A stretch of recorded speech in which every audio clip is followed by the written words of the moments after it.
BTCआ जाहैबाय सांबैधानिकै जानाय मर्यादा। बर' हारि खौसे जा।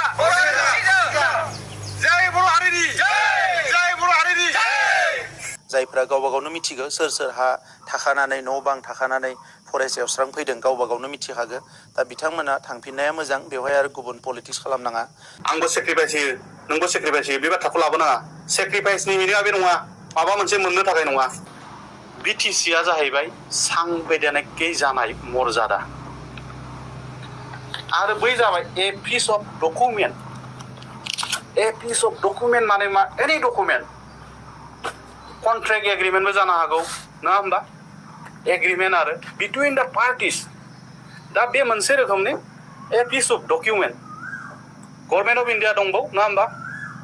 ओमफ्राय स्टेक हल्डार दं, स्टेट अफ आसाम, आरो बाखि अर्गेनाइजेसनफोर दङ, मोनब्रै अर्गेनाइजेसन, नङा होमबा? आरो उइटनेसेसफोर दङ। दा खोथाया जाहैबाय बिथांमोना दुखुबो मोननो हागौ, खिन्थु बे दुखु मोननायनि खोथा गैला दिनै। खारन बिथांमोना दि एसेबां गोनो गोथो जाबाय थायो, नोंथांमोना दि बे सांबिधानिक असांबिधानिक बाथ्राखौ सानो, बेखौ 2 घन्टासो फराय।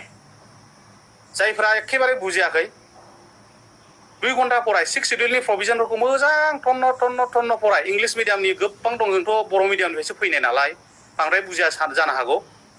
बिराद गोरोंफोर दङ इंलिश मिडियामनिफ्राय, बिराद एडभाइजारफोर दं। बिथांमोन आदामोनखौ आं सिनायजोबखायो, आंखौ गाज्रि मोननाङा नोंथांमोना। जाथि बासायनो थांनायाव सोरखौबा गाज्रि मोननानै माबा मोननानै लाब गैया।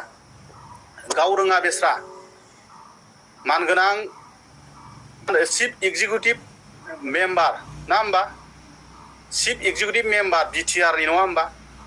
दा बे खोथाया जोंनिया जाहैबाय 2003 बर'फ्रा लाबोनाया जाहैबाय बर' रायजो राजाफोर गासैजोंबो गुबुन अन्य जनजाति जनगोष्ठीजों लाबोदों, नंगौ।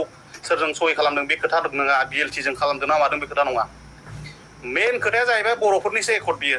BACआबो बर'फोरनि एकर्ड, BTCआबो बर'फोरनि एकर्ड, खिन्थु बिटिआरआबो बर'फोरनि एकर्ड। खिन्थु बर'फोरनि थाखाय दिनै मा बुंनो गोनां, दुखु मोनगोन बुङोबा। नोंसोरो मा सानदों बेखौ मोजां फराय, कनस्टिटिउसनखौ मोजां फराय। काउन्सिलनिफ्राय आपग्रेडेसना जाहैबाय जोंना स्पेशेल पावार मोनदोंमोन, स्पेशेल मोनसे प्रभिजन दङ, आर्टिकल 244A, बेसो आपग्रेडेसन BTCनि उनाव। बे बिटिआर एकर्डजों नोंसोरो इनक्लुसन खोथा लाबोबाय थादों। बेफोरो इमान सहज बाथ्रा नङा। आरो आं मोनसे बाथ्रा बुंगोन, नोंथांनि नामखौनो नोङो माबा खालामनानै नाय, रिनेम खालामनानै नाय, हायो नामा? नोंसोरो बे सेबायाव फै, सेबा नोंनि मेट्रिकनि जि नाम, नोंनि मेट्रिकनि नामखौ सोलायनो नाजा, हागोन नामा? आर्टिकल 244(2) जेन' आरो 6 सिडिउलनि प्रभिजनाव रोखा लिरनाय दं नै, जे इनसार्टेड जाबाय 172 number इनसार्टेड। Provided that nothing in this sub-paragraph shall apply to the Bordland Territorial Area District. कुनु मोनसेबो सब पेराग्राफनि माखासे पेराग्राफा जेरैहाय alter the name any autonomous district. मानगोनां बिश्वजित दैमारि जोंनि मानगोनां स्पिकार, बिथाङाबो हारिनि सासे बिराद गिदिर जोंनि सम्पद बा हारिनि सासे गेदेमा दैदेनगिरि, आं मान होयो बिथांखौबो। बिथाङाबो कनसेप्टआ क्लियार जा। गासैबो जेरावबो नुगोन BTAD लिरनाय बडलेण्ड टेरिटरियेल एरिया डिस्ट्रिक्ट, बे सहज बाथ्रा नामा? बे सहज बाथ्रा आं बुंबावगासिनो दङ बेनि सायाव। गाज्रि मोननाङा, आं दिनै इलेक्सना जोबसिगोन, बायसान्सआव जुदि एमेन्डमेन्टनि खोथा फैयोबा गाब्र'आ जाहाथे, बेफोर प्रभिजना भायलेसन जाया जाहाथे। खालामनायनि खोथाखौ जोङो नोंसोर बुङो नालाय, नोंसोर बुंबाय थायो, जों खोनानो मोनो जाहाथे मोनखानाय गोहोआ मालायफ्रा बुंखाजोब्बाय गोदोनो, खिन्थु आं बुंनो लुबैदोंमोन, खिन्थु बुंनायनि सुजुग सुबिदा जायैयावसो आं बुंनो मोनाखै आरो।